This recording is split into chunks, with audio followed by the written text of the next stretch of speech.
Quando vi meus sobrinhos parados na soleira da minha porta às 4:30 da madrugada, completamente encharcados pela chuva de inverno paulistano, com os lábios roxos de frio e os olhos cheios de terror, senti meu sangue congelar nas veias.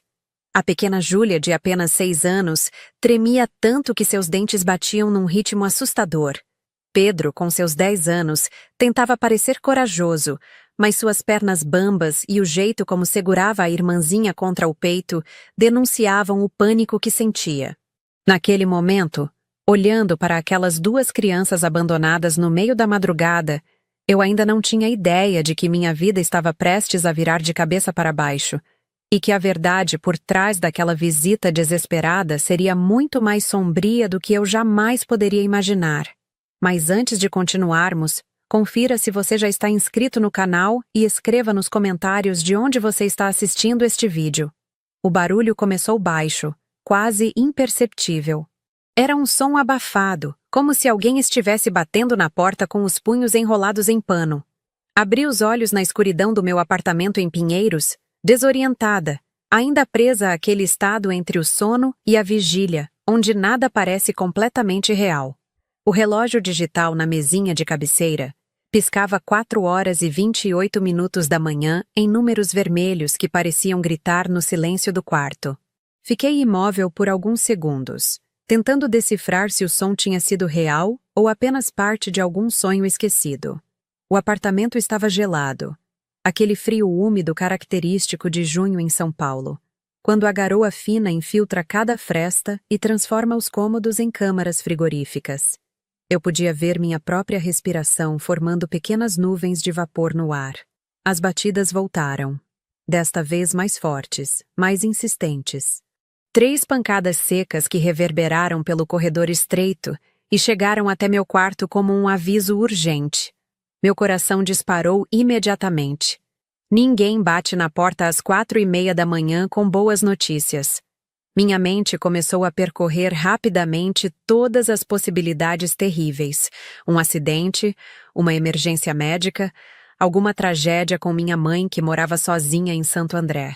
Joguei o edredom para o lado e levantei da cama num movimento brusco. Meus pés descalços tocaram o piso frio de cerâmica e um arrepio subiu pela minha espinha.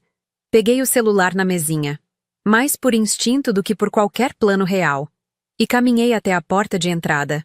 O apartamento era pequeno, apenas um quarto e sala, mas o corredor até a porta parecia se esticar infinitamente na penumbra. Coloquei o olho no olho mágico e o que vi do outro lado fez meu estômago revirar. Não era minha mãe. Não era nenhum vizinho. Eram Pedro e Júlia, os filhos do meu irmão Marcelo. Mas a cena era completamente errada, fora de qualquer lógica. As crianças estavam sozinhas, sem nenhum adulto por perto. Pedro segurava Júlia pela cintura, sustentando o peso da irmã menor que parecia mal conseguir ficar em pé. Mesmo através da lente distorcida do olho mágico, eu podia ver que estavam encharcados. Não era apenas a garoa fina que caía lá fora. Estavam completamente molhados, como se tivessem sido jogados num rio. Os cabelos de Júlia estavam colados no rosto pequeno, formando mechas escuras que pingavam água constantemente. Pedro usava apenas uma camiseta de time de futebol, já encharcada e grudada no corpo magro, calça de moletom velha e chinelos de dedo. Júlia vestia um pijama de flanela com estampa de unicórnios, mas estava tão molhado que a cor tinha escurecido completamente. Destranquei a porta com dedos trêmulos e abri. O ar gelado da madrugada invadiu o apartamento como uma onda, trazendo consigo o cheiro de chuva, terra molhada e algo mais que não consegui identificar imediatamente. Pedro me olhou com aqueles olhos castanhos enormes, vidrados, como se estivesse vendo através de mim ao invés de me encarar diretamente. Júlia tinha o rosto enterrado no ombro do irmão, tremendo violentamente. Entrem. Entrem agora. Minha voz saiu mais alta do que eu pretendia, carregada de pânico mal disfarçado. Pedro tropeçou na soleira da porta e quase caiu, mas conseguiu se segurar no batente no último segundo. Ele não soltou Júlia nem por um instante. A menina parecia uma boneca de pano nos braços do irmão, completamente mole. a cabeça pendendo para o lado de um jeito que me fez pensar imediatamente em perda de consciência. Fechei a porta atrás deles com força e corri para o banheiro, pegando todas as toalhas que tinha no armário. Quando voltei para a sala, Pedro havia se deixado escorregar até o chão, sentado com as costas apoiadas no sofá velho que eu tinha comprado num brechó. Júlia estava deitada no colo dele, ainda tremendo. Mas agora eu podia ouvir um som saindo da garganta dela, um gemido baixo e contínuo que gelava meu sangue. Pedro, o que aconteceu? Onde estão seus pais? Comecei a envolver Júlia numa toalha grande de banho, secando o rosto dela com cuidado. A pele da menina estava gelada demais, com uma tonalidade acinzentada que não era normal. Seus lábios tinham aquela cor roxa assustadora que eu sabia, pelos meus anos trabalhando como técnica de enfermagem no Hospital das Clínicas, que indicava falta de oxigenação adequada. Pedro tentou falar, mas sua mandíbula travava de tanto tremer. Os dentes batiam num ritmo frenético e incontrolável. Consegui tirar a camiseta encharcada dele e enrolei outra toalha ao redor dos ombros magros. Ele era todo ossos e pele, costelas visíveis demais para uma criança de 10 anos. Quando foi a última vez que ele tinha comido uma refeição decente? A gente estava em casa. Ele finalmente conseguiu dizer, a voz saindo entrecortada, silabada entre tremores. A mamãe e o papai saíram. Disseram que voltavam logo. Deixaram a gente com a babá. Meu cérebro tentava processar essas informações, enquanto minhas mãos continuavam trabalhando no automático, secando Júlia, checando a temperatura dela, procurando por outros sinais de perigo. Babá? Marcelo e Letícia tinham contratado uma babá? Isso era novidade para mim. Meu irmão sempre dizia que babá era desperdício de dinheiro, que as crianças podiam ficar sozinhas por algumas horas sem problema. E a babá? Onde ela está? Perguntei, tentando manter minha voz calma, mesmo com o pânico crescendo dentro de mim como uma onda prestes a quebrar. Ela foi embora. Pedro fechou os olhos com força, como se tentar bloquear uma memória ruim. Depois que o papai e a mamãe saíram, ela ficou no celular um tempão. Daí tocou a campainha e veio um cara. Eles ficaram conversando na sala. A gente estava no quarto. Então ela entrou e disse que precisava sair um pouquinho, que voltava rápido. Senti um nó apertando minha garganta. Quanto tempo faz isso? Não sei. Pedro abriu os olhos novamente, e havia lágrimas se misturando com a água da chuva no rosto dele. Muito tempo. Horas, acho. A gente esperou. A Júlia começou a chorar, com fome. Tentei fazer um miojo, mas não consegui acender o fogão. Mamãe sempre tranca a chave do gás quando sai. É claro que tranca, pensei com amargura.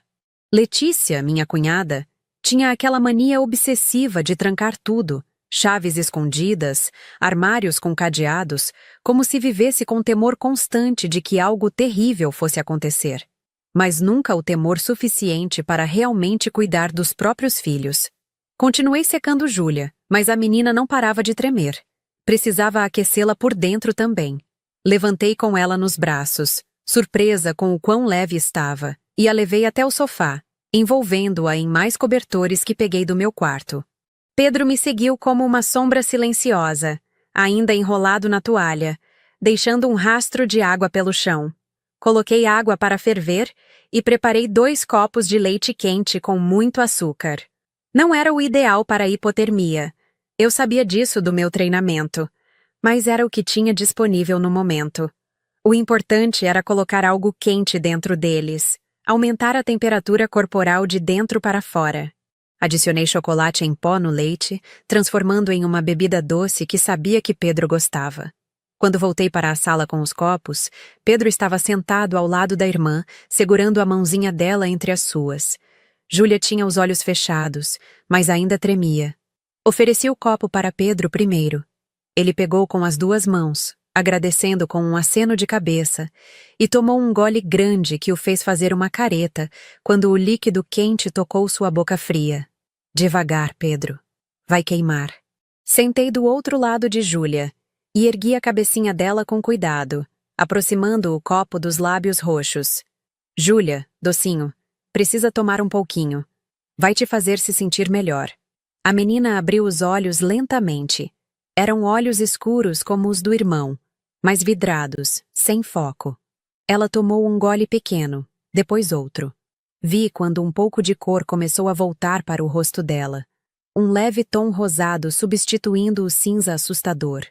Mas o tremor continuava. Peguei meu celular novamente e disquei o número de Marcelo. Chamou uma vez, 2, 3 vezes. Depois foi direto para a caixa postal. Tentei Letícia. O mesmo resultado. Senti a raiva começar a ferver dentro de mim, misturada com um medo visceral que eu não conseguia nomear completamente. Pedro. Terminei de falar devagar, escolhendo as palavras com cuidado. Como vocês chegaram aqui? Daqui de Pinheiros até o apartamento deles em Moema, eram pelo menos 8 quilômetros. 8 quilômetros que 2 crianças, sozinhas, no meio da madrugada, sob chuva gelada, não deveriam conseguir percorrer. A gente andou. A voz dele era tão baixa que tive que me inclinar para ouvir. Saímos do prédio. O porteiro estava dormindo na guarita. Nem viu a gente passar. A Júlia começou a chorar muito, dizendo que estava com frio e com medo. Eu disse que a gente ia procurar a tia Carol, que você ia ajudar. Meu coração se partiu em 1000 pedaços. Andaram. 8 quilômetros. Debaixo de chuva. No frio. 2 crianças pequenas, atravessando São Paulo no meio da madrugada, passando por avenidas perigosas, ruas desertas, Deus sabe que tipo de situação. Pedro, meu amor, como você sabia o caminho? Minha voz tremeu ao fazer a pergunta. Eu tinha visitado o apartamento deles poucas vezes, e nunca tinha levado as crianças até o meu. Como um menino de 10 anos conseguiu navegar pela cidade? Eu memorizei quando a gente vinha te visitar. Pedro tomou outro gole do chocolate quente, segurando o copo com as 2 mãos como se fosse uma tábua de salvação. Da última vez, prestei atenção nos nomes das ruas, nos prédios grandes. Tentei lembrar tudo. Achei que um dia podia precisar. Aquelas palavras me acertaram como um soco no estômago. Achei que um dia podia precisar. Uma criança de 10 anos não deveria pensar assim. Não deveria ter que memorizar rotas de fuga, planejar fugas, preparar-se para ser abandonada. Mas Pedro tinha feito exatamente isso. E aquela preparação tinha salvado a vida dele e da irmã esta noite. Olhei para Júlia. A menina tinha parado de tremer tão violentamente, mas ainda estava em estado de choque, os olhos fixos em algum ponto distante que só ela conseguia ver. Precisava levá-los para o hospital. Júlia precisava de avaliação médica adequada. Hipotermia poderia causar danos sérios, especialmente em crianças tão pequenas. E Pedro também, apesar de estar mais estável, havia passado por um trauma imenso. Mas havia algo mais. Algo na história toda não fazia sentido. Por que uma babá simplesmente abandonaria 2 crianças sozinhas num apartamento? Por que Marcelo e Letícia não atendiam os telefones? E mais importante, por que diabos meu irmão tinha deixado os filhos com uma babá completamente irresponsável? Pedro, a babá. Como ela era? Você já tinha visto ela antes? Ele balançou a cabeça negativamente. Nunca. Ela apareceu ontem de tarde. Disse que era amiga da mamãe, que ia ficar com a gente enquanto eles saíam. Mas ela nem falava com a gente direito. Ficava só no celular, mandando mensagem, rindo. E o homem que tocou a campainha? Você viu ele? Vi pela porta do quarto. Era alto, usava boné. Eles ficaram conversando baixo, mas pareciam se conhecer. Daí ela disse que ia sair com ele só um pouquinho, que era importante. Trancou a porta quando saiu. Senti um calafrio percorrer minha espinha que não tinha nada a ver com a temperatura do apartamento. Isso não era negligência comum. Isso era abandono deliberado. Alguém tinha deixado 2 crianças sozinhas, trancadas num apartamento, sabendo exatamente o que estava fazendo. A pergunta era, por quê? Tentei ligar para Marcelo novamente. Nada. Letícia, nada.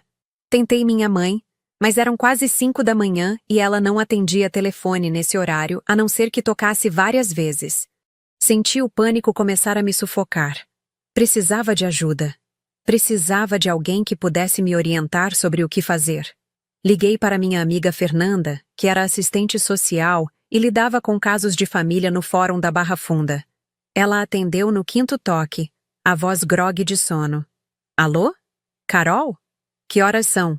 Fê? Desculpa acordar você. Mas é emergência. Rapidamente contei tudo. Minha voz acelerada, tropeçando nas palavras. Os sobrinhos na porta, a história da babá, a caminhada pela cidade, a impossibilidade de contatar os pais. Houve um momento de silêncio do outro lado da linha. Depois, Fernanda falou com uma voz completamente diferente, acordada, profissional, preocupada. Carol, escuta com atenção. Você precisa levar essas crianças para o hospital agora. Não é opcional.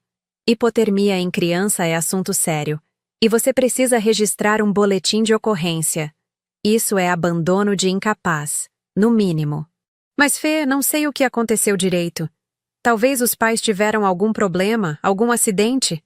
Pode ser, ela respondeu, mas o tom era cético. Mas uma babá que abandona crianças, pais que não atendem telefone por horas, crianças que andam 8 quilômetros sob chuva na madrugada? Isso não é um acidente, Carol. Isso é um padrão. Quantas vezes você já viu essas crianças com machucados? Quantas vezes elas pareceram mal cuidadas? Eu queria discordar, defender meu irmão, mas as palavras morreram na minha garganta. Porque Fernanda tinha razão. Eu tinha visto, tinha notado. Pedro sempre com roupas velhas demais, rasgadas. Júlia com o cabelo embaraçado, sem corte há meses. As 2 vezes que tinham vindo ao meu apartamento, as crianças devoraram tudo que coloquei na mesa como se estivessem famintas. Eu tinha atribuído a apetite infantil, mas agora, olhando para os corpos magros demais, para os olhos fundos, para a forma como Pedro protegia a irmã com um instinto de sobrevivência que nenhuma criança deveria precisar desenvolver, eu via a verdade que tinha estado me encarando o tempo todo. Meu irmão e minha cunhada estavam negligenciando os próprios filhos, e eu tinha ignorado os sinais. Vou levar eles para o hospital agora, falei para Fernanda, sentindo as lágrimas queimarem meus olhos. E depois vou na delegacia. Eu vou encontrar você lá. Não deixa essas crianças sozinhas nem por um segundo, Carol. E documenta tudo. Tira fotos do estado delas, anota horários, tudo. Isso pode ser importante. Desliguei e olhei para Pedro e Júlia. Pedro tinha terminado o chocolate quente e agora observava a irmã com uma expressão de cuidado que era dolorosa de testemunhar. Júlia tinha finalmente parado de tremer completamente, mas parecia exausta, os olhos se fechando em intervalos cada vez mais longos. Vesti um moletom por cima do pijama e calcei um tênis rapidamente. Peguei minha bolsa, as chaves do carro e mais 2 cobertores. Pedro, a gente vai sair agora. Vou levar vocês para o hospital, só para ter certeza de que está tudo bem. Tudo bem? Ele assentiu, confiante demais, aceitando demais. Uma criança de 10 anos não deveria ser tão resignada. Peguei Júlia no colo, ainda envolta nos cobertores, e Pedro me seguiu até a garagem do prédio. Meu Palio velho estava estacionado na vaga de sempre. Acomodei Júlia no banco de trás, usando o cinto de segurança da forma mais segura que consegui sem cadeirinha adequada. Pedro sentou ao lado dela, segurando a mão da irmã. O trajeto até o Hospital das Clínicas foi rápido a essa hora da madrugada. As ruas estavam desertas, apenas alguns ônibus noturnos e carros de entrega circulando. A chuva tinha diminuído para uma garoa fina, mas o frio continuava intenso. Dirigi em silêncio, minha mente girando em círculos frenéticos, tentando entender como tinha chegado neste ponto. Marcelo tinha sido um irmão presente quando éramos crianças. Apenas 2 anos mais velho que eu, tínhamos sido próximos durante a infância, parceiros de brincadeiras e segredos. Mas algo mudou quando ele conheceu Letícia na faculdade. Ela vinha de uma família com dinheiro, estudava administração numa universidade particular cara enquanto Marcelo fazia engenharia na USP com bolsa. Ele ficou deslumbrado com o estilo de vida dela, com as festas, com os amigos influentes. Quando se casaram, eu tinha 19 anos e estava começando meu curso técnico em enfermagem. Marcelo arranjou um emprego numa empresa de tecnologia, a mesma onde o pai de Letícia era sócio. O salário era bom, As perspectivas melhores ainda. Eles alugaram um apartamento em Moema. Começaram a frequentar restaurantes caros, a postar fotos de viagens em redes sociais. Pedro nasceu 1 ano depois do casamento. Eu me lembro de visitar Letícia na maternidade, de segurar aquele bebezinho minúsculo e sentir uma onda de amor tão forte que chegava a doer. Prometi a mim mesma que seria a melhor tia do mundo, que estaria sempre presente, que aquela criança sempre teria em mim um porto seguro. Mas a vida se complicou. Minha mãe adoeceu, diabetes que evoluiu para problemas renais. Assumi os cuidados dela, equilibrando trabalho, estudo e as consultas médicas intermináveis. Marcelo visitava raramente, sempre com desculpas sobre trabalho, sobre compromissos importantes. Quando Júlia nasceu, 4 anos depois de Pedro, eu mal consegui visitar o hospital. Estava trabalhando turnos duplos para pagar os remédios da mãe que o SUS não fornecia. Os anos passaram assim, num borrão de trabalho e responsabilidades. Eu via Marcelo talvez 2 vezes por ano, sempre em encontros rápidos e tensos. Ele tinha engordado, desenvolvia uma barriga de cerveja prematura. Letícia tinha se tornado obcecada com aparências. Suas conversas girando eternamente em torno de marcas caras, decoração de interiores, fofocas sobre conhecidos. As crianças ficavam sempre quietas demais durante essas visitas, sentadas num canto, brincando sozinhas com tablets velhos. Eu deveria ter percebido. Deveria ter insistido em visitar mais, em estar mais presente. Mas estava tão cansada, tão consumida pela própria sobrevivência, que deixei passar. E agora, estacionando em frente ao pronto-socorro do Hospital das Clínicas, carregando uma criança hipotérmica nos braços, enquanto outra me seguia como uma sombra traumatizada, eu encarava as consequências da minha negligência também. A enfermeira da triagem me reconheceu imediatamente. Carol, o que você está fazendo aqui? É seu plantão hoje? Não, vim como acompanhante. Rapidamente expliquei a situação. A expressão dela mudou drasticamente, os olhos se arregalando em choque e depois se estreitando em preocupação profissional. Ela chamou um médico imediatamente. Dr. Henrique era pediatra, um homem na faixa dos 50 anos com quem eu tinha trabalhado várias vezes. Ele examinou Júlia com eficiência gentil, fazendo perguntas para Pedro enquanto checava a temperatura, pressão, saturação de oxigênio. A menina estava começando a despertar mais, choramingando baixo, reclamando que estava com frio. A temperatura corporal está em 34 graus. Ele anunciou, franzindo a testa. Hipotermia moderada. Precisamos fazer reaquecimento controlado, monitorar funções cardíacas. E essa tosse preocupa. Vou pedir um raio-x de tórax. Descartar pneumonia. Pedro também precisa ser examinado, falei. Minha voz firme, apesar do tremor interno. Ele caminhou os mesmos 8 quilômetros debaixo de chuva. Dr. Henrique assentiu e chamou outra enfermeira. Logo, as 2 crianças estavam sendo avaliadas simultaneamente em boxes separados, mas próximos. Eu circulava entre os 2, incapaz de ficar parada, verificando cada procedimento com meus próprios olhos treinados, mesmo sabendo que a equipe era competente. Foi quando ouvi a voz de Fernanda atrás de mim. Carol! Virei e quase desabei nos braços dela.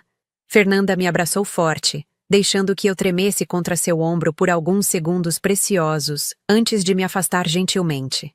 Conta tudo, ela pediu, puxando uma cadeira e me fazendo sentar. Relatei cada detalhe que lembrava, desde as batidas na porta até a chegada no hospital. Fernanda anotava tudo num bloco pequeno, seu rosto se fechando cada vez mais. Quando terminei, ela suspirou fundo. Isso é grave, Carol. Muito grave. A babá abandonou as crianças. Os pais estão inacessíveis há horas. As crianças estão desnutridas, você mesma percebeu. E agora hipotermia e possível pneumonia.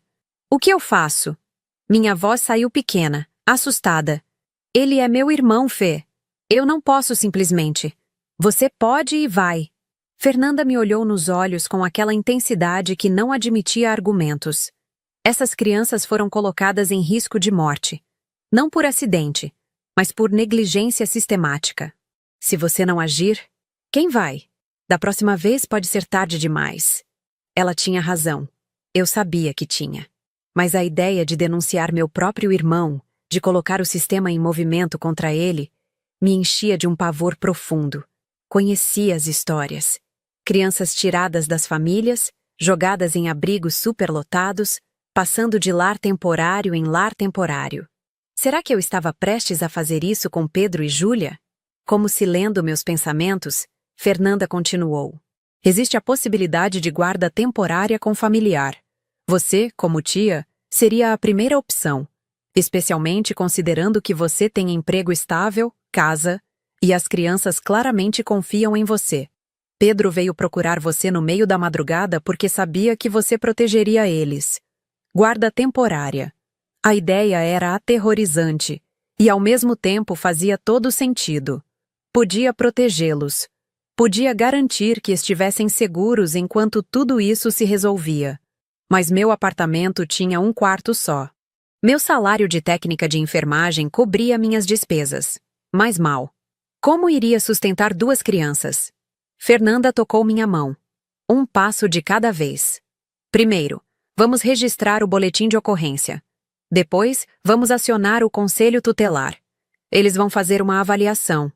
E sim, provavelmente vão oferecer a guarda temporária para você. Não precisa decidir agora, mas pensa com carinho. Essas crianças precisam de alguém. Assenti, me sentindo entorpecida, sobrecarregada. Doutor, Henrique saiu do box de Júlia nesse momento, retirando as luvas. A menina vai ficar em observação por pelo menos 24 horas.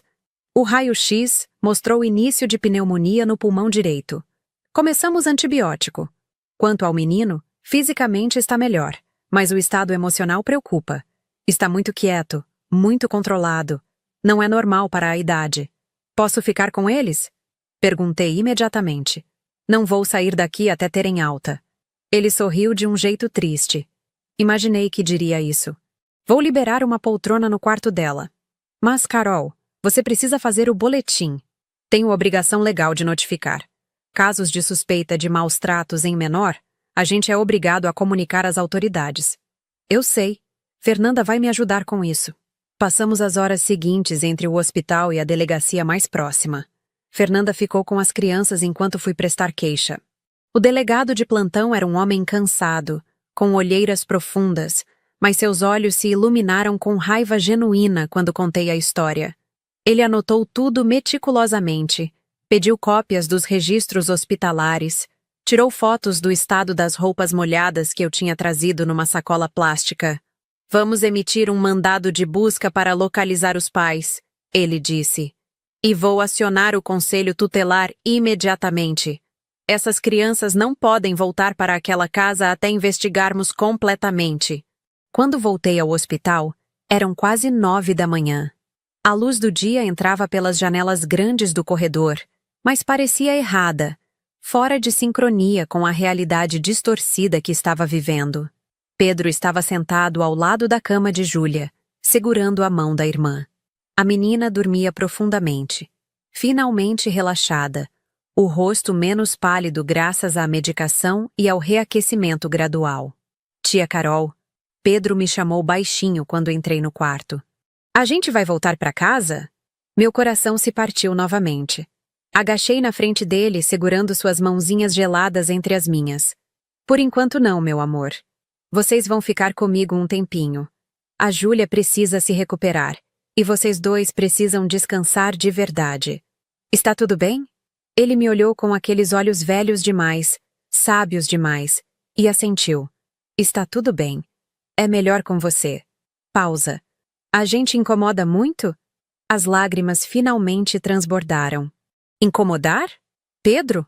Vocês nunca poderiam incomodar. Eu amo vocês. Sempre amei. E vou cuidar de vocês. Prometo. Ele se jogou nos meus braços então, finalmente deixando o controle rígido desmoronar. Chorou em silêncio, os ombros sacudindo, agarrado em mim como se eu fosse a única coisa sólida num mundo que tinha desmoronado completamente. Segurei ele com força, fazendo promessas baixinho, jurando que nunca mais deixaria nada de ruim acontecer com ele ou com Júlia. Não sabia como iria cumprir essas promessas.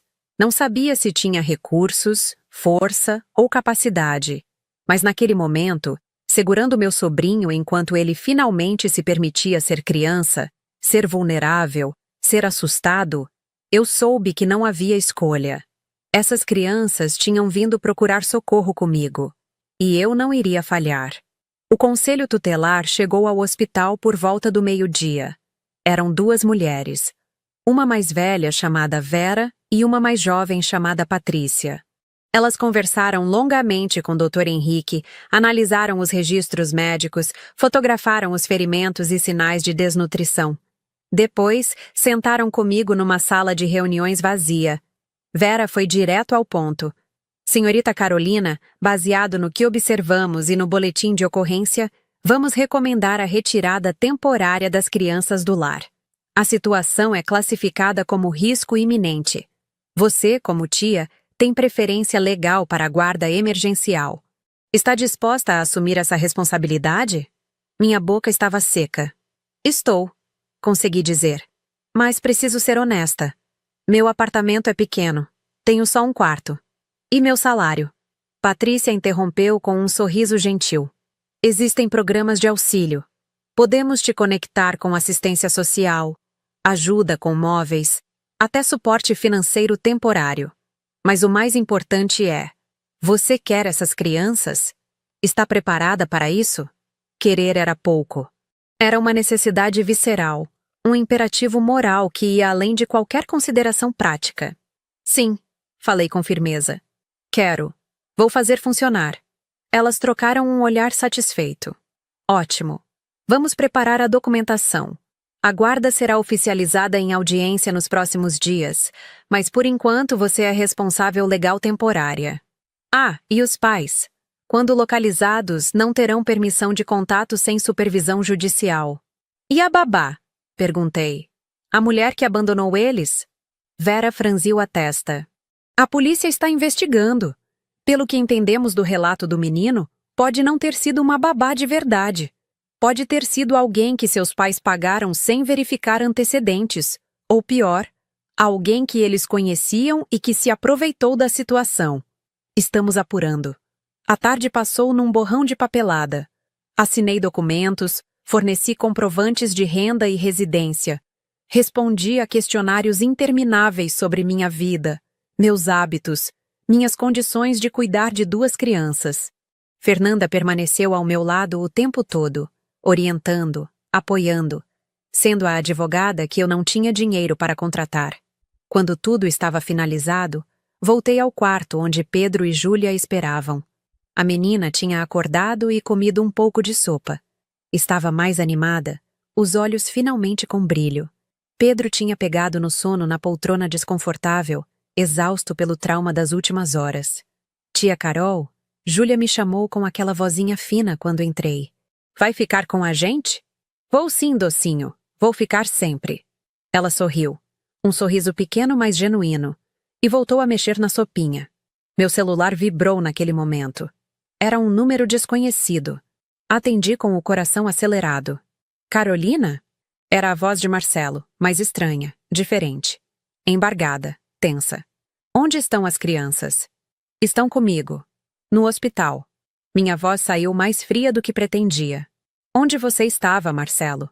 Seus filhos quase morreram hoje. Silêncio do outro lado. Depois, um suspiro pesado. Eu sei. A polícia me ligou. Estamos voltando agora. Foi um mal-entendido, Carol. A babá, ela. Abandonou seus filhos trancados num apartamento sem comida por horas. Completei. A raiva finalmente transbordando. Pedro e Júlia caminharam 8 quilômetros debaixo de chuva no meio da madrugada porque não tinham mais ninguém. Júlia está com pneumonia. Pedro está traumatizado. Isso não é mal-entendido, Marcelo. Isso é negligência. Outro silêncio. Quando ele voltou a falar, a voz estava mais dura. Você não entende as circunstâncias. Não tinha direito de envolver a polícia, o conselho tutelar. São meus filhos. E eu sou a tia deles. A tia que estava aqui quando você não estava. A tia que abriu a porta quando eles bateram. Você perdeu o direito de falar sobre direitos quando deixou eles com uma estranha e sumiu. Vou buscar meus filhos agora. Não vai? Falei com uma calma que não sentia. Tenho guarda emergencial. Você não pode chegar perto deles sem autorização judicial. E, francamente, depois do que fizeram, acho melhor nem tentar. Desliguei antes que ele pudesse responder. Minhas mãos tremiam. Acabara de desafiar meu irmão, de traçar uma linha na areia que talvez nunca pudesse ser apagada. Mas olhando para Pedro dormindo, para Júlia comendo sopa com aquela confiança frágil de quem finalmente se sentia segura, eu soube que tinha feito a única escolha possível. Fernanda entrou no quarto logo depois, o rosto sério. Carol, a polícia localizou seus pais. Eles estavam num hotel em Campos do Jordão. Aparentemente foram para lá ontem de tarde para um fim de semana romântico. Deixaram as crianças com uma mulher que encontraram através de um aplicativo de serviços, sem verificar nada, sem referências. A mulher simplesmente pegou o dinheiro adiantado e foi embora depois de 2 horas. Campos do Jordão. Um fim de semana romântico. Enquanto os filhos ficavam sozinhos, passando frio e fome, meus irmãos estavam num hotel aconchegante nas montanhas, provavelmente jantando em restaurantes caros, tomando vinho junto à lareira. A imagem me enojou tão profundamente que senti náusea física. Eles vão ser processados? Consegui perguntar. Com certeza. Abandono de incapaz, no mínimo. Dependendo do que mais a investigação descobrir, pode piorar. E o Conselho Tutelar está fazendo uma avaliação completa da casa deles. Se encontrarem mais evidências de negligência crônica, a guarda pode se tornar permanente. Permanente. A palavra ecoou na minha cabeça. Eu me tornaria mãe de Pedro e Júlia. Não tinha planejado isso. Tinha 27 anos, estava solteira. Mal conseguia pagar minhas próprias contas. Como iria criar 2 crianças? Mas então Júlia riu de algo que viu no desenho animado tocando na TV pequena do quarto. Foi uma risada leve, cristalina, o som mais bonito que já tinha ouvido. E soube que daria um jeito. Sempre dava. Júlia recebeu alta no dia seguinte. A pneumonia estava respondendo bem aos antibióticos, mas teria que continuar o tratamento em casa com acompanhamento semanal. Pedro não apresentou complicações físicas graves. Apenas alguns gelões leves nos dedos dos pés que cicatrizariam com o tempo. Mas Dr. Henrique recomendou acompanhamento psicológico para ambos, alertando sobre possível transtorno de estresse pós-traumático. Levei as crianças para meu apartamento na tarde de sexta-feira, 3 dias após a madrugada terrível. Tinha usado meu vale-adiantamento do trabalho para comprar 2 colchonetes, roupas novas para os 2, produtos de higiene infantil e comida. Muita comida. Enchi a geladeira e o armário com tudo que consegui comprar, determinada a garantir que nunca mais passassem fome na minha presença. O apartamento parecia ainda menor com 3 pessoas. Pedro e Júlia dormiriam na sala, nos colchonetes que arrumei com lençóis novos e cobertores quentinhos. Não era o ideal, mas era temporário. Pelo menos era o que eu dizia para mim mesma. Na primeira noite, Júlia acordou gritando às 3 da manhã. Corri para a sala e encontrei ela sentada no colchonete, olhos arregalados de terror, procurando algo que não conseguia ver. Pedro já estava ao lado dela, abraçando, sussurrando que estava tudo bem, que era só um sonho. Sentei com os 2 até o amanhecer, cantando baixinho as músicas que minha mãe cantava para mim quando era criança. Eventualmente, ambos dormiram novamente, agarrados um no outro. Fiquei ali, sentada no chão frio, observando os rostinhos finalmente relaxados no sono, e me perguntei se algum dia se sentiriam completamente seguros novamente. O final de semana passou devagar. Cozinhei refeições simples, mas fartas. Assisti desenhos com eles. Ajudei Pedro com o dever de casa que tinha trazido da escola. Júlia queria pintar, então improvisamos com papel sulfite e canetas coloridas que peguei emprestado com uma vizinha. Segunda-feira chegou com uma nova realidade. Precisava voltar ao trabalho, mas não podia deixar as crianças sozinhas. Minha mãe, apesar dos problemas de saúde, se ofereceu para ajudar. Ela viria ao apartamento toda manhã. Ficaria com Pedro e Júlia até eu voltar do plantão à tarde. Quando viu as crianças pela primeira vez desde a crise, minha mãe chorou. Abraçou os dois com força, fazendo promessas similares às minhas, jurando proteger, cuidar, amar. Pedro, sempre sério, apenas assentiu. Júlia, mais emotiva, chorou junto com a avó. A rotina começou a se estabelecer. Acordava às 5h30, preparava café da manhã, acordava as crianças. Minha mãe chegava às 6h15. Eu saía para o trabalho às 6h30, pegava 2 ônibus até o hospital, começava meu plantão às 8h. Voltava às 5 da tarde. Encontrava as crianças fazendo lição de casa na mesinha de centro, que virou escritório improvisado. Jantávamos juntos. Conversávamos sobre o dia. Brincávamos um pouco. Depois, banho, escovação de dentes, hora de dormir. Todas as noites eu lia uma história para eles, inventando aventuras fantásticas onde irmãos corajosos salvavam reinos inteiros. Aos poucos, Pedro começou a falar mais. Não sobre aquela noite, nunca sobre aquela noite, mas sobre a escola, sobre os amigos, sobre seu time de futebol favorito. Júlia voltou a sorrir com mais frequência, embora ainda tivesse pesadelos recorrentes. A audiência de guarda foi marcada para daqui a 3 semanas. Fernanda me preparou para o que esperar. Marcelo e Letícia estariam lá. Teriam advogado. Provavelmente negariam as acusações. Tentariam pintar tudo como um mal-entendido trágico. Mas tínhamos evidências, documentação médica, o testemunho das próprias crianças. Você está preparada para isso ser permanente? Fernanda me perguntou numa tarde enquanto tomávamos café no hospital. Porque se você ganhar a guarda definitiva, não há volta. É uma responsabilidade para o resto da vida. Olhei pela janela do refeitório, observando a chuva fina que começava a cair novamente. Pensava em Pedro memorizando o caminho até minha casa, planejando uma fuga que esperava nunca precisar usar. Pensava em Júlia tremendo na minha porta, confiando que eu abriria, que eu protegeria. Pensava nas noites lendo histórias, nos jantares juntos, no jeito como os dois corriam para me abraçar quando eu voltava do trabalho. Estou preparada, respondi. São meus filhos agora. Fernanda sorriu, mas havia tristeza naquele sorriso. Seu irmão não vai aceitar isso de bom grado. Ela estava certa. Marcelo começou a me ligar obsessivamente. Primeiro, tentando persuasão, dizendo que tudo tinha sido um erro terrível, que tinham aprendido a lição, que as crianças pertenciam com os pais. Quando isso não funcionou, passou para ameaças veladas sobre processar por alienação parental, sobre usar sua influência para me fazer perder o emprego. Bloqueei o número dele. Letícia tentou através de mensagens nas redes sociais, apelos emocionais sobre ser mãe, sobre o direito de redenção. Bloqueei ela também. Não tinha energia para suas manipulações. Toda a energia que possuía estava dedicada a reconstruir a sensação de segurança de 2 crianças profundamente traumatizadas.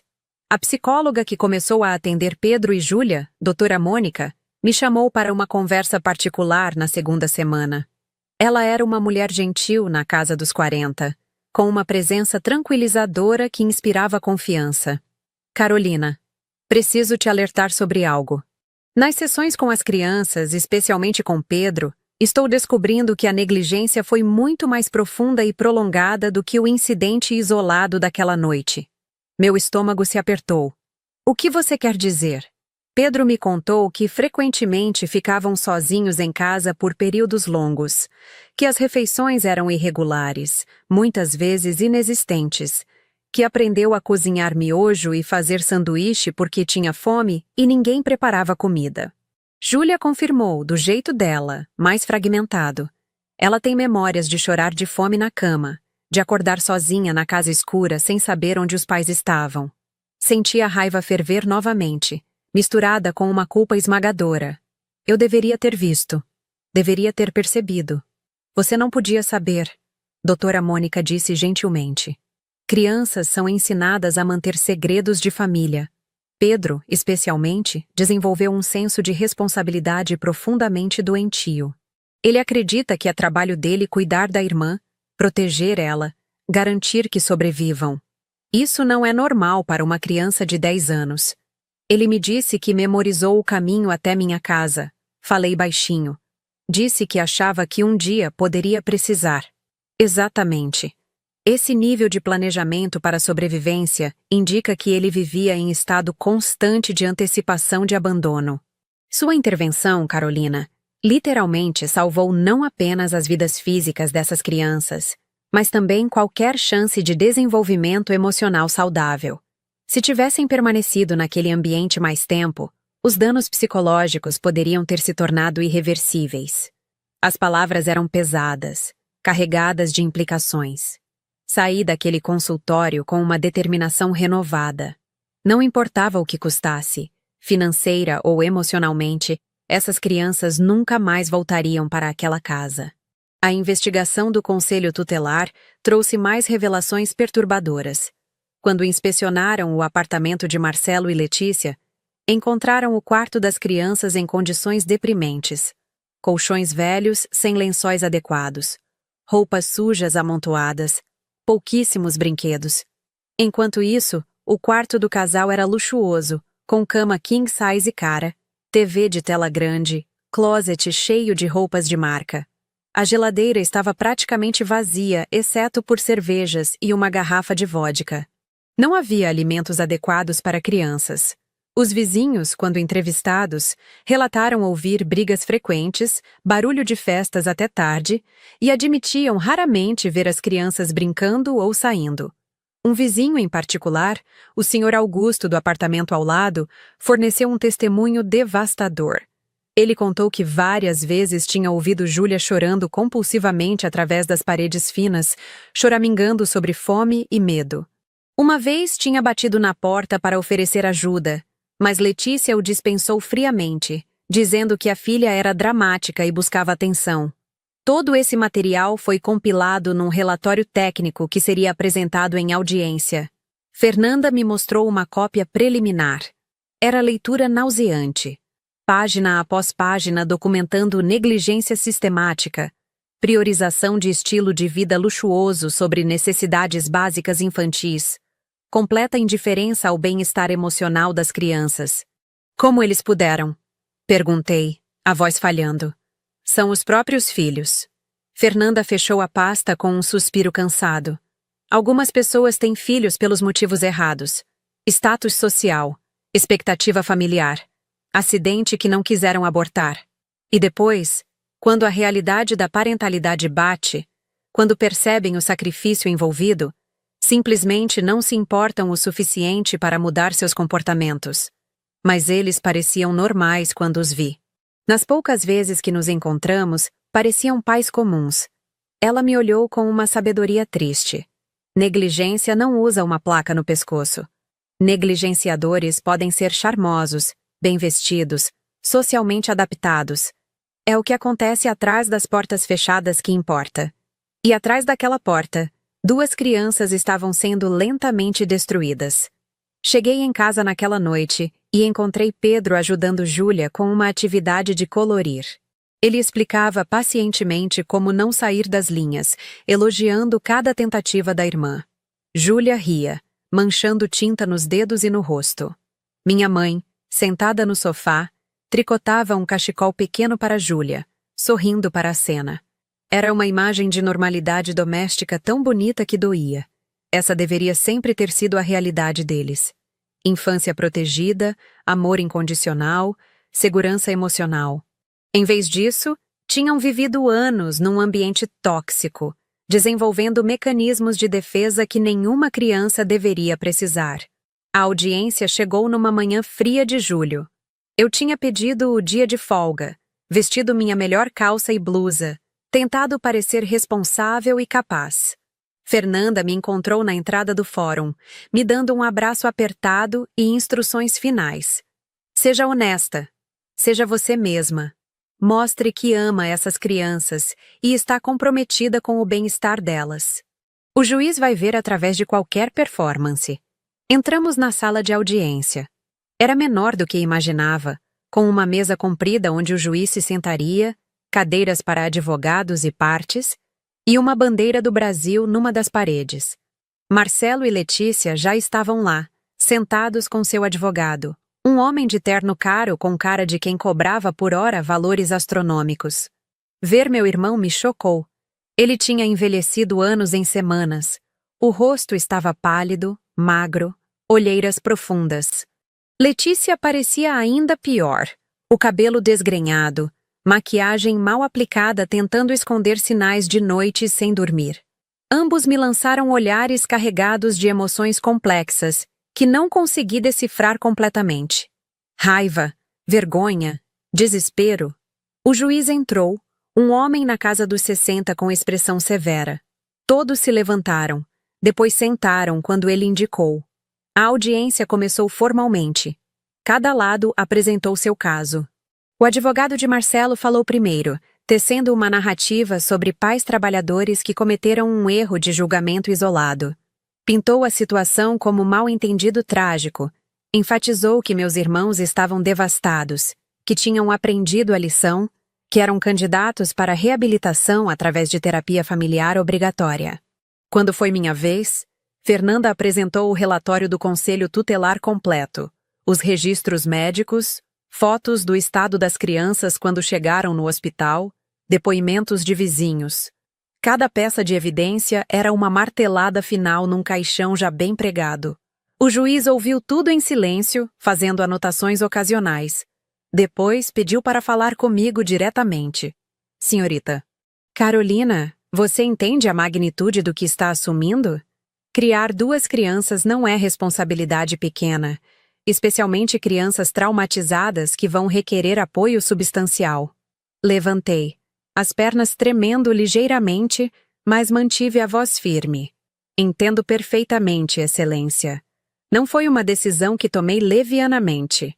Mas essas crianças merecem um lar onde sejam priorizadas, onde suas necessidades sejam atendidas, onde sejam amadas incondicionalmente. Posso oferecer isso. Talvez não tenha a casa maior ou os recursos financeiros mais abundantes, mas tenho compromisso total com o bem-estar delas. E elas confiam em mim, o que acredito ser o mais importante. O juiz assentiu pensativamente. E seu irmão? Como essa decisão afetará o relacionamento familiar? Respondi cuidadosamente. Amo meu irmão. Sempre vou amá-lo. Mas amor não significa permitir comportamentos destrutivos. Se ele genuinamente mudar, se fizer o trabalho necessário para se tornar um pai adequado, talvez um dia possa reconstruir relacionamento com os filhos. Mas isso tem que ser no tempo e condições deles, não dele. Minha lealdade agora é com Pedro e Júlia. O juiz virou para Marcelo. Senhor Marcelo, tem algo a dizer? Meu irmão se levantou lentamente. Suas mãos tremiam. Ele olhou para mim e vi lágrimas nos olhos. Carol, ele começou, a voz rachada. Eu estraguei tudo. Você está certa. Sobretudo, eu coloquei nossos filhos em risco. Coloquei coisas sem importância acima deles. Eu não mereço ser chamado de pai. Letícia soluçou ao lado dele, o rosto enterrado nas mãos. Marcelo continuou. Não vou lutar contra a guarda. Fernanda me informou da decisão dele mais cedo, mas ainda assim, doía ouvir em voz alta. Você é melhor para eles do que eu jamais fui. Só peço, por favor, deixe que eu tente consertar isso. Não agora. Sei que vou precisar de tempo, de terapia, de provar que mudei. Mas um dia, talvez, se eles quiserem, eu possa voltar a fazer parte das vidas deles. As lágrimas desceram pelo meu rosto, impossíveis de conter. Não respondi. Não cabia a mim fazer aquela promessa. Cabia a Pedro e Júlia decidirem, quando estivessem prontos, se queriam perdoar, se queriam tentar reconstruir algo com os pais biológicos. O juiz bateu o martelo suavemente. Considerando todas as evidências apresentadas, o testemunho das partes e o melhor interesse das crianças, concedo guarda integral e definitiva de Pedro e Júlia Hart para Carolina Silva Santos. Os pais biológicos manterão direitos de visitação supervisionada, frequência e condições a serem determinadas após avaliação psicológica completa e comprovação de ambiente seguro. Esta audiência está encerrada. Foi isso. Em menos de 2 horas, eu tinha me tornado mãe legal de 2 crianças. A realidade me atingiu como uma onda gigante. Não havia mais volta. Isso era permanente, real, assustador e maravilhoso ao mesmo tempo. Saí do fórum sem falar com Marcelo ou Letícia. Fernanda me guiou através dos corredores enquanto eu tentava processar o que acabara de acontecer. Do lado de fora, o sol tinha saído entre as nuvens, iluminando a cidade cinzenta com uma luz dourada improvável. Vamos buscar as crianças, Fernanda disse gentilmente. Elas estão esperando na casa da sua mãe. Você precisa contar para elas. A viagem até o apartamento da minha mãe em Santo André pareceu durar uma eternidade e um segundo simultaneamente. Quando cheguei, Pedro e Júlia estavam assistindo TV, mas se levantaram imediatamente quando me viram, os rostos ansiosos, expectantes, com medo da resposta que eu trazia. Agachei na frente deles, segurando as mãozinhas de ambos. As palavras travaram na garganta por um momento.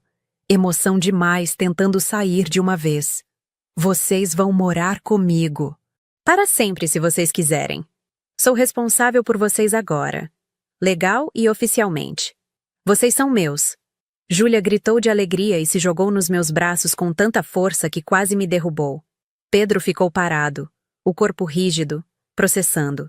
Depois, lentamente, seus ombros começaram a tremer.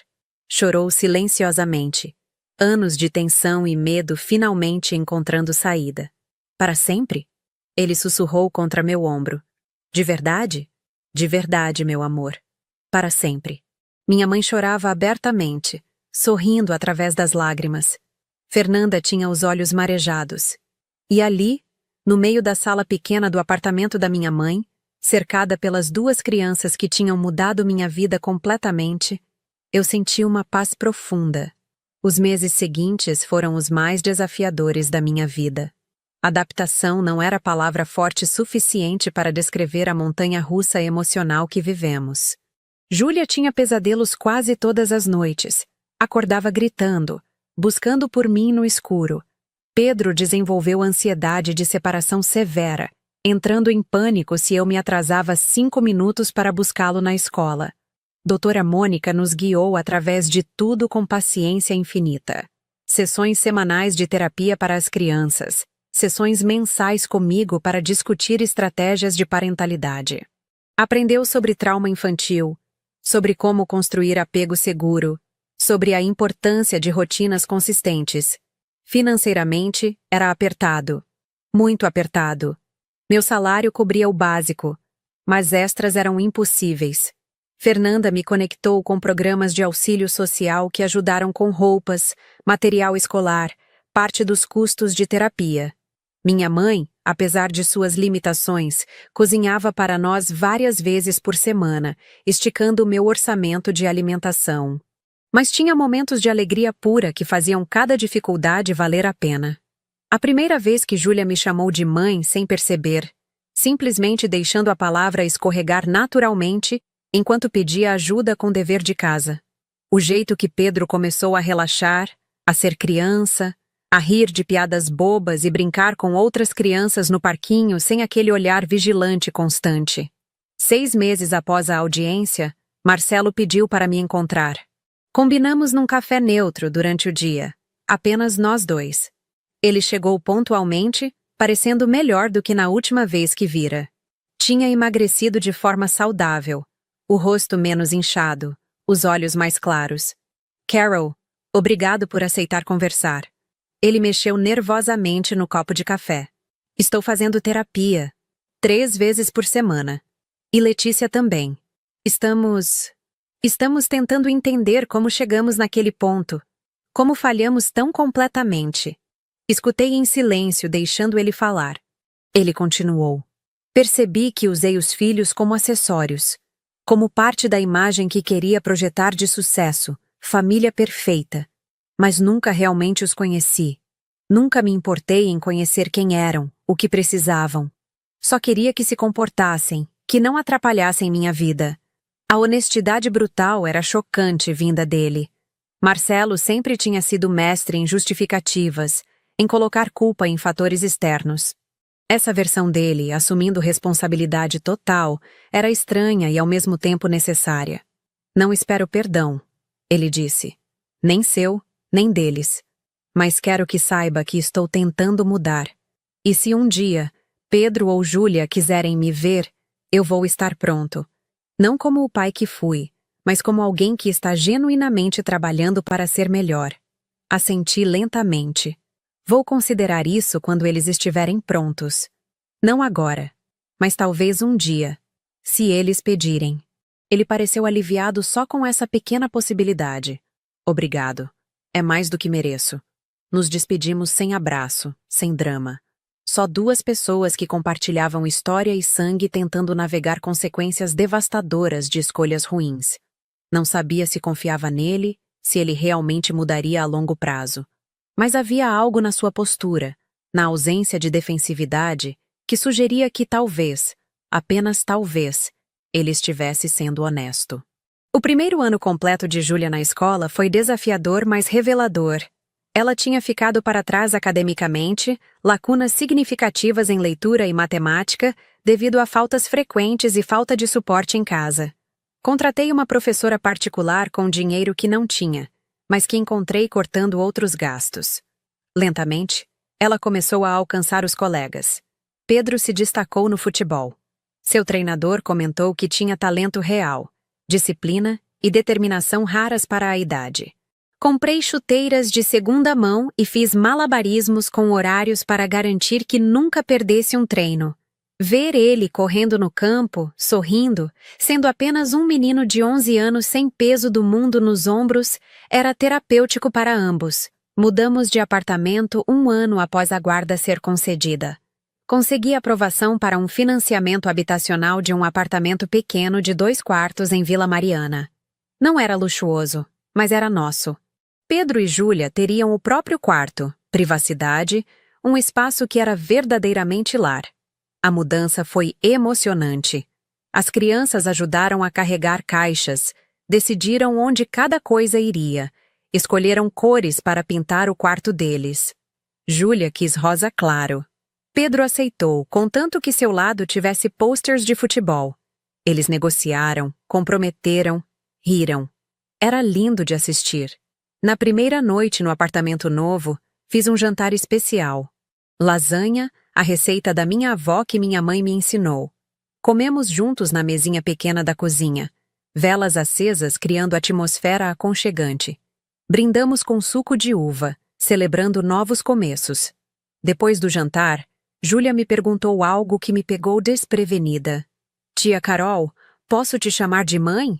Tipo, de verdade? Meu coração inchou a ponto de doer. Claro que pode, docinho. Seria uma honra. Pedro, mais reservado, apenas sorriu. Mas naquela noite, quando fui dar boa noite, ele sussurrou: Boa noite, mãe. E fechou os olhos rapidamente, como se envergonhado da vulnerabilidade. Chorei no meu quarto depois, lágrimas de alegria e alívio e gratidão.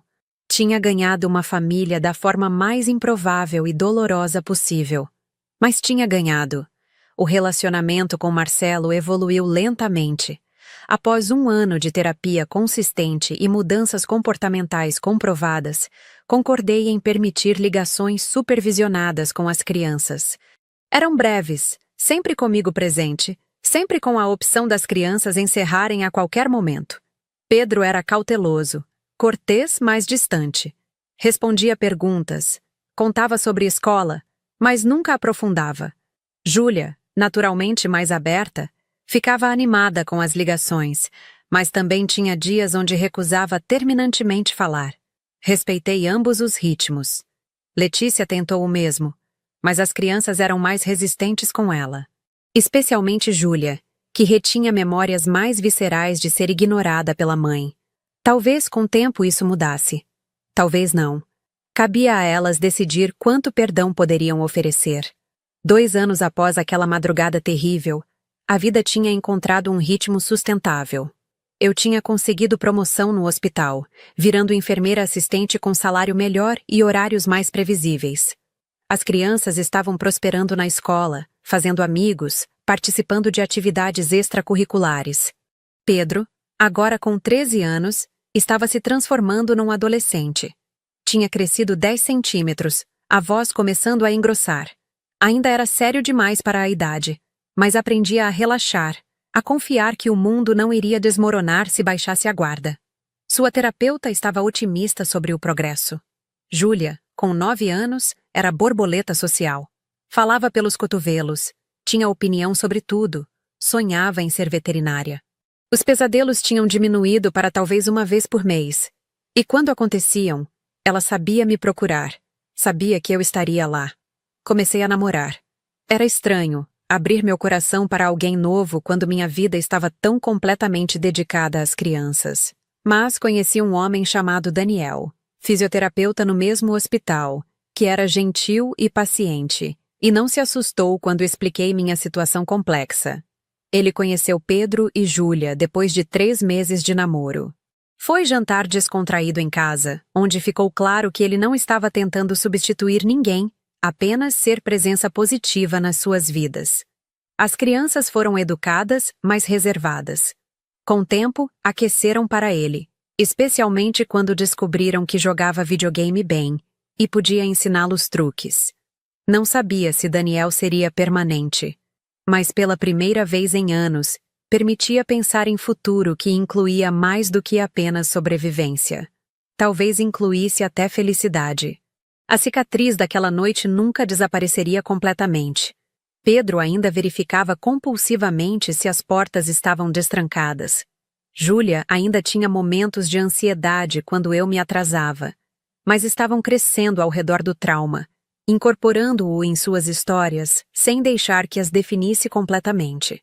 Marcelo manteve a consistência em sua recuperação. Após 2 anos, o juiz permitiu visitas presenciais supervisionadas. Uma vez por mês, as crianças o encontravam num espaço neutro, sempre com o supervisor presente, por 2 horas. Eram encontros cautelosos, conversas superficiais, mas eram algo. Ele nunca pedia mais do que oferecido. Nunca pressionava por mais tempo ou intimidade. Aceitava o que as crianças estavam dispostas a dar com gratidão genuína. Era difícil reconciliar esse homem humilde com o irmão arrogante que tinha colocado filhos em risco mortal. Talvez pessoas pudessem mudar, dado suficiente motivação e suporte. Letícia era história diferente. Ela tinha abandonado a terapia após 6 meses, insistindo que estava curada, que tinha sido Marcelo o problema primário. Tentou forçar visitas, contratar advogados para reverter decisões judiciais, criar drama. Eventualmente, o juiz suspendeu completamente seus direitos de contato até que demonstrasse compromisso sério com tratamento psicológico. As crianças não perguntavam sobre ela. Talvez um dia perguntariam. Talvez não. Não era meu lugar forçar perdão ou reconciliação. Meu lugar era garantir que se sentissem seguras, amadas, protegidas enquanto navegavam seus próprios processos de cura. 3 anos após a madrugada que mudou nossas vidas, Júlia me fez uma pergunta enquanto preparávamos o jantar juntas. Mãe, você se arrepende de ter aberto a porta naquela noite? Parei de picar cebolas, olhando para aquela menininha que tinha crescido tanto. Se arrepender? Nunca, meu amor. Foi a melhor decisão que já tomei. Mesmo sendo difícil, mesmo sendo trabalhoso, especialmente por ser difícil e trabalhoso. As melhores coisas da vida geralmente são. E vocês dois, ela abracei Júlia lateralmente, você e o Pedro, são as melhores coisas da minha vida. Ela sorriu aquele sorriso que iluminava o mundo e voltou a ajudar com a salada. Pedro entrou na cozinha nesse momento, voltando do treino, suado e feliz. Cheira bem aqui, ele comentou, roubando um pedaço de tomate da tigela. Tira essas mãos sujas da comida. Fingi repreender. Vai tomar banho primeiro. Ele revirou os olhos dramaticamente, mas obedeceu. E eu ri. Brigas normais, rotinas normais, família normal. Era tudo o que sempre quis para eles. Naquela noite, depois que as crianças dormiram, sentei na varanda pequena do apartamento com xícara de chá, observando a cidade iluminada lá embaixo. Pensava em como vida podia virar completamente em questão de horas. Como uma decisão de abrir uma porta às 4:30 da madrugada tinha desencadeado sequência de eventos que transformou 3 vidas completamente. Se tivesse hesitado, se tivesse ignorado as batidas, se tivesse mandado eles embora, não conseguia nem imaginar. O destino tinha sido cruel com Pedro e Júlia, mas também tinha sido gentil, colocando-os no meu caminho quando mais precisavam. Meu celular tocou. Era Fernanda. Oi, Fê. Atendi. Carol, desculpa ligar tarde, mas achei que ia querer saber. Acabei de receber informação de um contato no Ministério Público. A investigação sobre a babá falsa. Descobriram que era esquema maior. Meu estômago se revirou. O que você quer dizer? Aparentemente, ela fazia parte de rede que explorava pais negligentes. Identificava famílias onde crianças eram deixadas sozinhas frequentemente. Oferecia serviços de babá barato. E depois abandonava as crianças deliberadamente, esperando que algo ruim acontecesse para depois extorquir os pais. Senti náusea subir. Meu Deus! No caso do Marcelo e da Letícia, o plano era abandonar as crianças tempo suficiente para causar pânico, mas não perigo real. Eles não contavam com a severidade da tempestade, com o frio extremo, com Pedro decidir caminhar. Foi pura sorte que ele encontrou você a tempo. Sorte, preparo, amor. Seja lá o que foi, tinha funcionado. Eles estão pegando essas pessoas? Perguntei. Sim, prisões já foram feitas. Vai ter processo criminal. Provavelmente vão querer seu testemunho e das crianças em algum momento. Tudo bem. A gente vai fazer o que for necessário. Desligamos depois de alguns minutos. Mais uma camada de horror revelada. Mais uma evidência de que o que tinha acontecido não foi simplesmente negligência passiva, mas consequência de rede criminosa explorando vulnerabilidades. Marcelo e Letícia tinham colocado os filhos em posição de serem alvos. Era responsabilidade deles, independente das intenções da criminosa. Os meses seguintes trouxeram aquele processo criminal. Foi doloroso. Tive que depor, relatar em detalhes a condição das crianças quando chegaram na minha porta. Pedro teve que testemunhar, o que doutora Mônica preparou cuidadosamente através de sessões específicas de preparação para tribunal. Júlia foi poupada por ser muito nova, mas seu testemunho foi registrado em vídeo com psicóloga especializada. Assistir à gravação, ouvir aquela vozinha descrevendo o frio, o medo, a fome, foi devastador. A mulher que tinha se passado por babá foi condenada a 8 anos de prisão. Outros membros da rede receberam sentenças similares. Marcelo e Letícia não foram processados criminalmente nesse caso específico, já que eram considerados vítimas do esquema, mas ficou registrado como evidência adicional de negligência no processo de família. A exposição pública do caso foi intensa. Jornais locais cobriram manchetes sensacionalistas sobre rede criminosa que explorava crianças vulneráveis. Tentei proteger Pedro e Júlia da atenção da mídia o máximo possível, mas inevitavelmente alguns colegas de escola descobriram, levando a conversas difíceis sobre privacidade e como lidar com curiosidade alheia. Pedro, sempre maduro além dos anos, lidou com estoicismo impressionante. Respondeu perguntas diretas de forma direta, depois mudou de assunto. Júlia teve mais dificuldade, ficando emotiva quando outros alunos faziam perguntas intrusivas. Conversei com a direção da escola, estabelecendo limites claros sobre o que seria tolerado. 4 anos após aquela madrugada, vida tinha se estabilizado num ritmo confortável. Pedro estava com 15 anos, cursando o primeiro ano do ensino médio com notas excelentes. Tinha grupo sólido de amigos, continuava jogando futebol competitivamente e começava a falar sobre planos de faculdade. Queria cursar educação física, talvez se tornar treinador. Júlia, com 11 anos, estava na transição complicada para a adolescência. Hormônios, drama social, mudanças corporais que a deixavam autoconsciente. Navegávamos juntas, com muita conversa, alguns atritos, muito amor. Ela tinha mantido o sonho de ser veterinária, voluntariando num abrigo de animais aos sábados. Daniel tinha se tornado parte permanente das nossas vidas. Morávamos juntos há 6 meses, tendo combinado apartamentos para ter espaço maior. As crianças tinham participado da decisão, dando opiniões sobre o novo lugar, escolhendo como decorar seus quartos expandidos. Ele era parceiro genuíno na parentalidade, respeitando meus limites enquanto oferecia suporte consistente. Marcelo tinha progredido ao ponto onde visitas não precisavam mais ser supervisionadas por profissional. As crianças o visitavam uma vez por mês no apartamento novo dele. Um lugar modesto, muito diferente da ostentação anterior. Ele tinha se reconectado com valores, trabalhava menos, vivia mais simplesmente.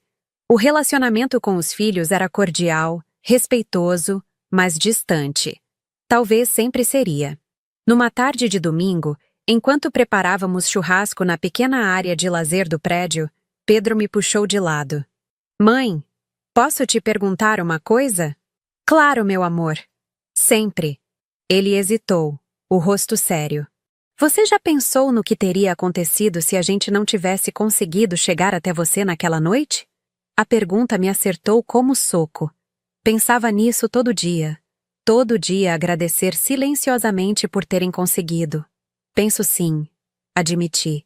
E me assusta muito. Mas vocês conseguiram.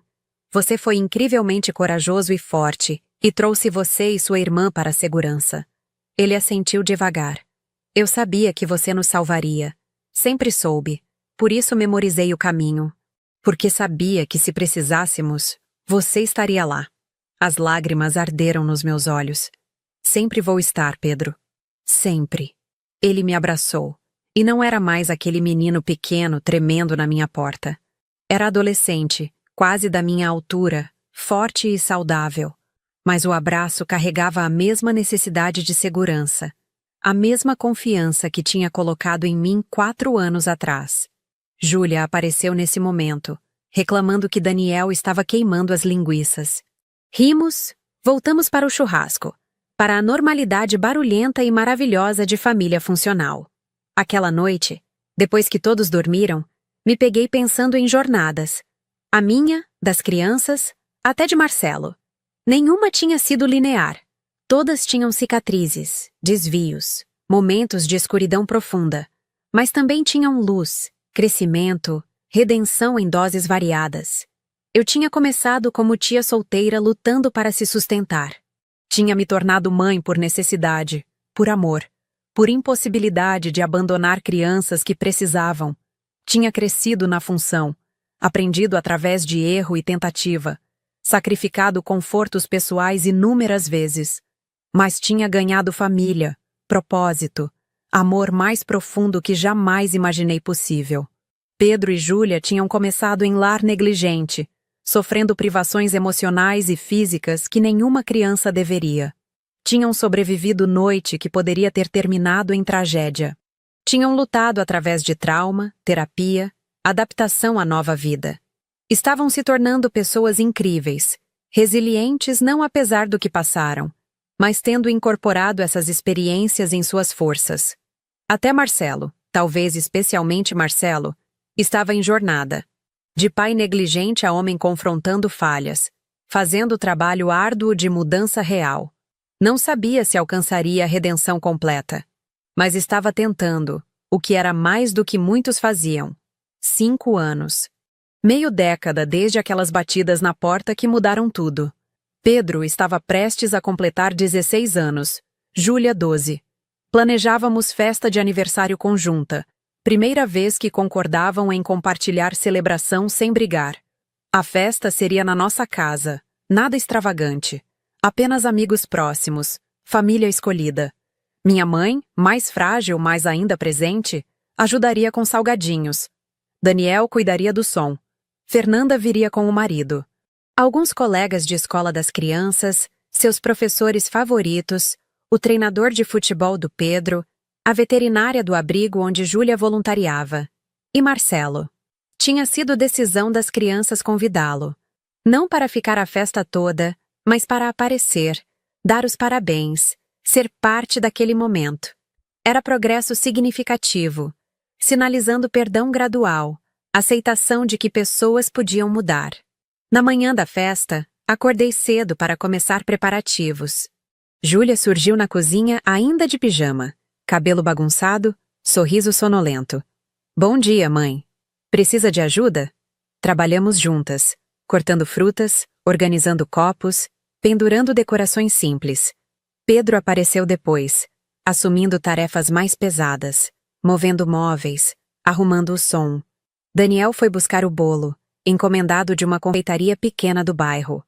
Por volta do meio-dia, os primeiros convidados começaram a chegar. A casa encheu de risadas, conversas, música. Pedro jogava videogame com amigos. Júlia mostrava fotos dos animais do abrigo para qualquer um disposto a ouvir. Era barulhento, caótico, perfeito. Marcelo chegou no meio da tarde, carregando presentes embrulhados com capricho. Parou na entrada, visivelmente nervoso. Pedro e Júlia se aproximaram, cumprimentaram educadamente. Ele entregou os presentes, desejou feliz aniversário com voz emocionada. Ficou apenas meia hora. Conversou um pouco com as crianças, cumprimentou outros convidados brevemente, agradeceu a mim pelo convite. Quando foi embora, Pedro comentou: "Foi bom ele ter vindo." Júlia concordou.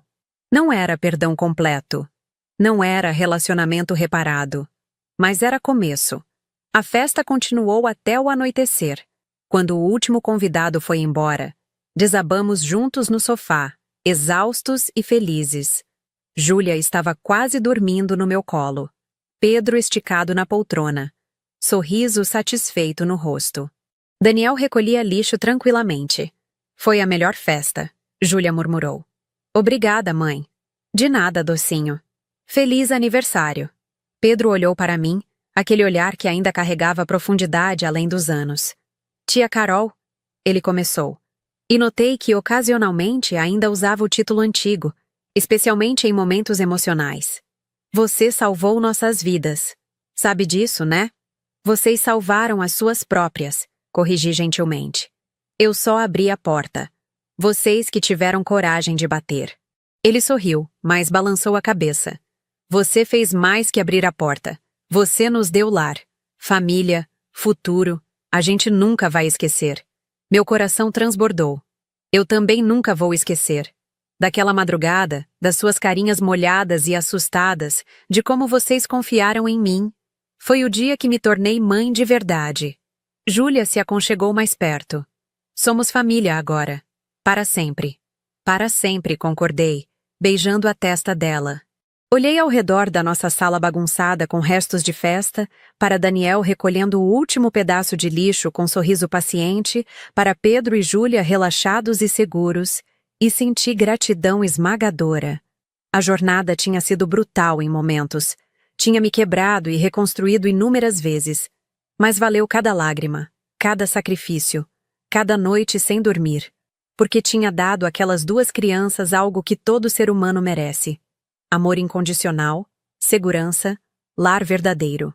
E tinha ganhado mais do que dei. Tinha ganhado propósito, família, amor que transformava tudo.